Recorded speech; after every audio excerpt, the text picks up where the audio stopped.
This is Elder Blacklight, and we're going to be communicating unity.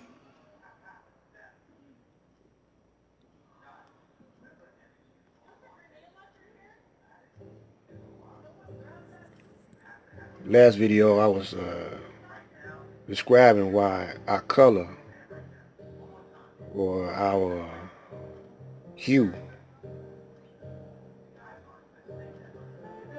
plays an important part in the United States of America because we are still slaves. Now, we are called what you call free slaves. But they don't want to call us really what we are. We are prisoners of war. And the reason why they don't want to use that word war, prisoners of war, is because the continent of Africa, uh, they got their minds conditioned, and they were supposed to uh, start a war when they came over to their land and start kidnapping and people. Now you do that here nowadays. Let someone kidnap or hold hostage a white American. That's like war talk, man. They want to come over there and get them, you know. And but our people over there in the continent of Africa, they didn't think like that. They didn't know where we was at anyway. You know, they didn't know in those days. They had no way of knowing where we was at. So after many generations, it left their minds. Over here on the continent of America, the Aboriginal Native American, or the Aboriginal natives of this so-called land, they were being kidnapped and slaughtered also simultaneously as some of the Africans were being brought over here as slaves. But it started in Central America, Cuba, South America, you know. They came over there, the slaves from Africa went over there first. And as a result, Haiti was the first black independent republic. And the Caucasians still fighting that war with the Haitians. Now, this is the reason why we got to come together, because every dark-skinned person on the planet will the Caucasian will try to conquer them, because he's got his people are a minority on the planet.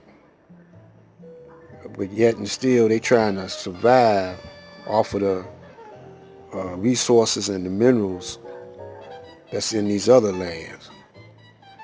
And the black man occupied the best part of the planet Earth, especially over there in Saudi Arabia, where the black man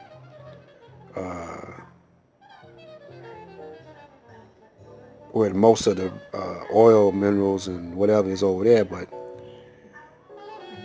the kings of Saudi Arabia sold out. You know, he sold the people out. So now we over here in America, and where's the best part of the land over here in America? Well, I would say the Great Lakes region. The supreme wisdom. It says there are five. What do you say? I think it was 5,000 nations, original nations here populating Michigan at the time of the supreme wisdom was being wrote or had been written.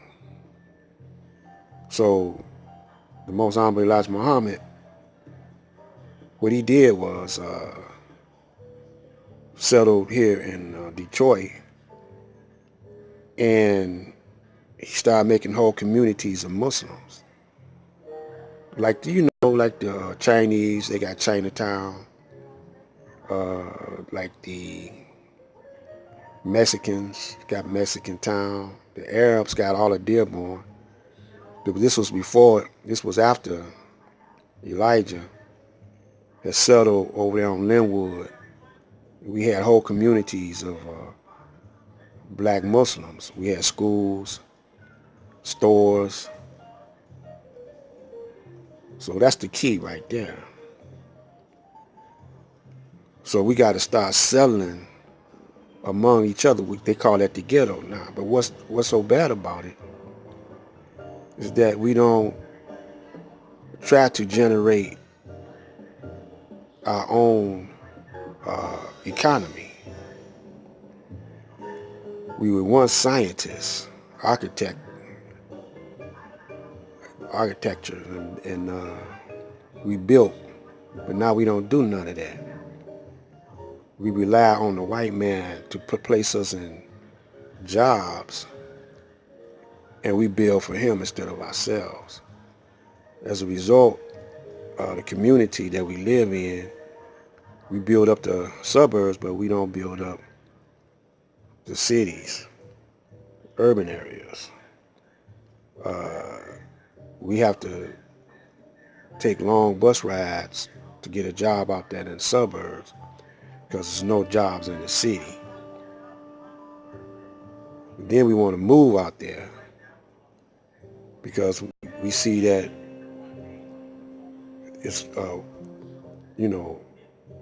lawns are well kept. Same old trick. Stay tuned for part 3.